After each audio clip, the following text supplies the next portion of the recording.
بسم اللہ الرحمن الرحیم۔ ایمانیات اور عبادات، عقیدہ توحید، سوالات۔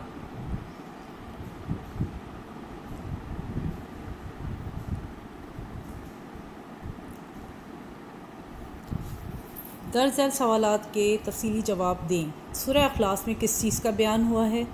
توحید کے تقاضے کیا ہیں؟ توحید کے کیا معنی ہیں؟ تمام مخلوقات کو روزی دینے والا کون ہے؟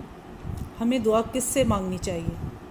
درج ذیل میں سے درست جواب کا انتخاب کریں۔ مسلمان ہونے کے لیے پہلی شرط کون سی ہے؟ نماز قائم کرنا، اللہ تعالیٰ کو ایک ماننا، اللہ تعالیٰ کی حمد و ثنا کرنا۔ اللہ تعالیٰ کی وحدانیت کا ذکر کس صورت میں کیا گیا ہے؟ سورۃ الفاتحہ میں، سورۃ الاخلاص میں، سورۃ الکوثر میں۔ لفظ عبادت کے معنی ہیں مانگنا، بندگی کرنا، حمد و ثنا کرنا۔ اللہ تعالیٰ ڈیش ہے، اس کا کوئی شریک نہیں۔ تمام مخلوقات کو ڈیش دینے والا صرف اللہ تعالیٰ ہی ہے۔ ہمیں اس کی نعمتوں کا ڈیش ادا کرنا چاہیے۔